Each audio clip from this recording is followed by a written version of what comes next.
పేదల కోసమే మేము వస్తున్నాం, కాంగ్రెస్ పార్టీ అంటే పేదల కోసం ఉందని చెప్పిండు. ఇవాళ ఓటేసిన కర్మానికి, అధికారం ఇచ్చిన కర్మానికి ఇవాళ గింతమంది పేదల ఉసురు పోసుకునే ప్రయత్నం చేస్తున్నాడు. మొన్న నేను చెప్పిన పేదల కన్నీళ్ళలో కొట్టుకపోతా నా కొడుక అని చెప్పినాం.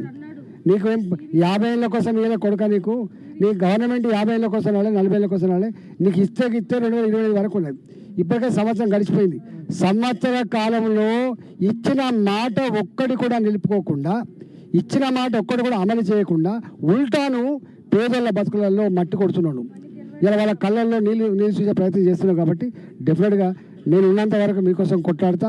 అవసరమైతే మొత్తం భారతీయ జనతా పార్టీ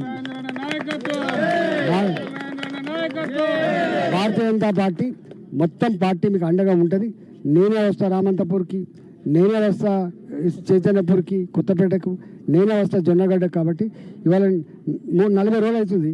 గెలిచిన సుఖం కూడా లేదు, గెలిచిన సంతోషం కూడా లేదు. రోజుకి ఇదే పని. అన్నా ఇక్కడ కూడా కొడుతుండు, అన్నా ఇక్కడ నోటీసులు వచ్చినాయి, అన్నా ఇక్కడ పోలీసులు వచ్చినట్టే నేను పోయి కాపలా కాసే పరిస్థితి.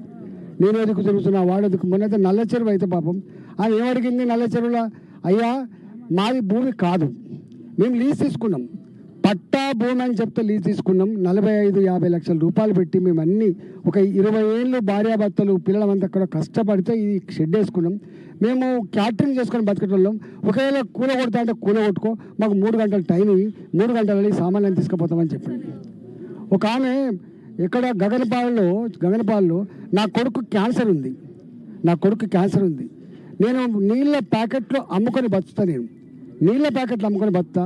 నాకు ఇది తప్ప నాకు మార్గం లేదు, నాకు ఎవరు లేరు, నేనే పెద్ద నా ఇంట్లో అని చెప్పి ప్రాధేయపడి కాళ్ళ మీద పడ్డప్పటికి కూడా కనికరించకుండా ఆమె మొత్తం పీకేసాడు. ఒక ఆయన అయితే నా కంపెనీ మిషన్లు చాలా